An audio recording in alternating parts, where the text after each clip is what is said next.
I'm pleased to say we can talk now live to Dr Majed al Ansari from the Qatari Foreign Ministry, who announced the truce earlier today. And Dr Al Ansari, you've had a very busy day, a very busy few weeks, in fact, really sort of laying out the intricacies of this deal. And of course, we know how sensitive and fragile it is. There was a delay in the last 24 hours.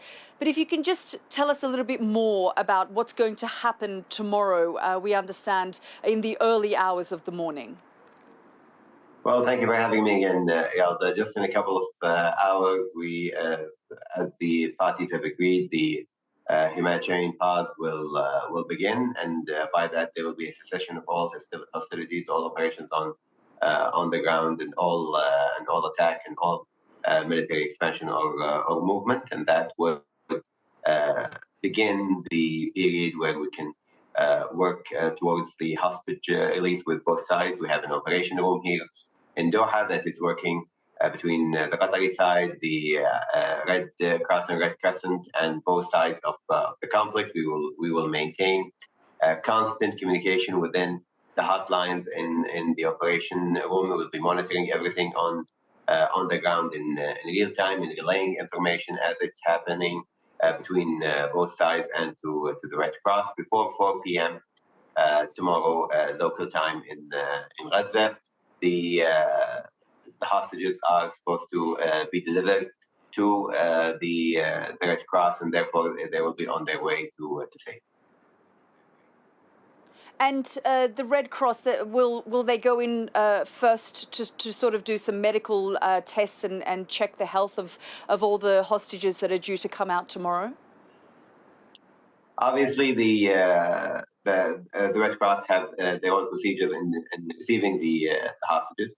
We are hoping that we can cut the time of them, the transit between their holding place and being with their families to a bare minimum, to have all the necessary precautions taken as they are being moved from one place to another. And obviously, they will receive the medical treatment and all of the testing that will be required as soon as that is safe to do so.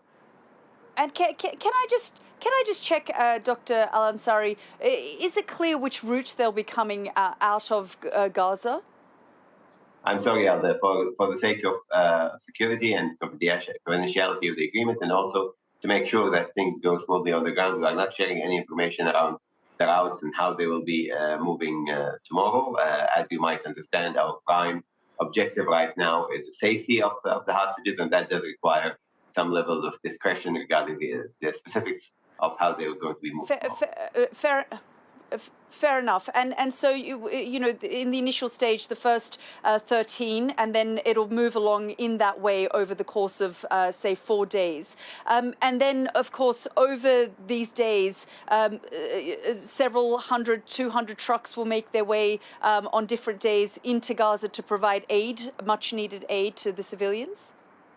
Of course. So the parts of the agreement include, first, of course, the hostage release in Gaza, the prisoner release in Israel, also women and children who are in Israeli prisons, and the admission of aid into Gaza, as you said, around 200 trucks, and that would happen, you know, within the span of the first day. Everything happening at the same time, and hopefully, and of course, whatever aid you bring into Gaza right now is not even a fraction of what is needed. These 200 trucks would not even satisfy a percentile of the need that is there in Gaza, but it is something. It is coming in, and it's something that we can at least help some of the people in Gaza with the current situation. Yeah. We're hoping that the momentum carried from this could help in opening a constant corridor for a humanitarian aid to come into Gaza. For humanitarian aid. Dr Al Ansari, and we're expecting this to be for about 4 days, unless there's a promise of more people to be released, more hostages from Hamas's side. Having said that, your Prime Minister, the Foreign Minister, Sheikh Mohammed, has been very firm, has been very vocal about the situation in Gaza, the humanitarian crisis that Gazans are facing. Is this something throughout the negotiations that Qatar itself has also reiterated to Israel? Because here what we're hearing from the Israeli government is once this truce ends, we will continue the fight against Hamas. Now, with respect to our role as mediators, of course, we try as much as possible to hear the concerns from both sides and be able to relay information. But of course, we have a very clear position against targeting civilians from any of the both sides. What we have seen in Gaza, the level of destruction, the level of death we've seen, we're getting reports of dogs eating corpses on the streets, children without limbs, infants dying as they are forced out of their incubators, and needless death that is happening all around Gaza right now. This cannot be acceptable, and I think we've relayed this clearly to not only the Israelis, but all of our partners in the international community, that if we allow this to continue, we are risking a humanitarian crisis in Gaza like we've never seen before, and we are risking a radicalization of a whole generation that will only see, after losing their families, their homes, and their futures, will only see revenge as a viable objective for their future. And therefore, we need to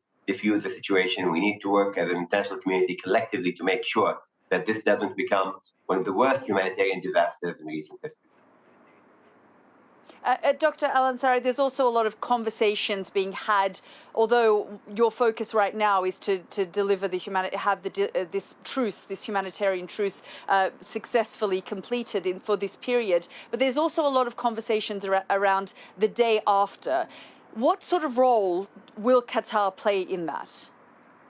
I can tell you, Alda, that right now our main focus, as you said, is on the current pause, but it is also on creating the momentum towards a lasting truce and a sustainable truce in Gaza altogether, and ending this war. We've always said that our main priorities is first ending the bloodshed, second bringing in aid into Gaza, releasing the hostages, and finally making sure that this does not become a regional conflict. And that entails a lot of work from our perspective. We think that the international community is not doing enough to make sure that this conflict is contained. As you know, our hope is that by the end of this truce period, when we have more information as a result of the truce, we have more information about the hostages, we can extend this truce, and therefore be able to carry the momentum and have a walking back from the 7th of October to a more peaceful situation. The day after is something very difficult to discuss at this moment. The level of death and destruction in Gaza, the constant bombardment of Gaza is not allowing us to even think of how the sector will look like. To think about it. Yeah, indeed. Dr. Majed al Ansari, thank you so much for joining us here on the program.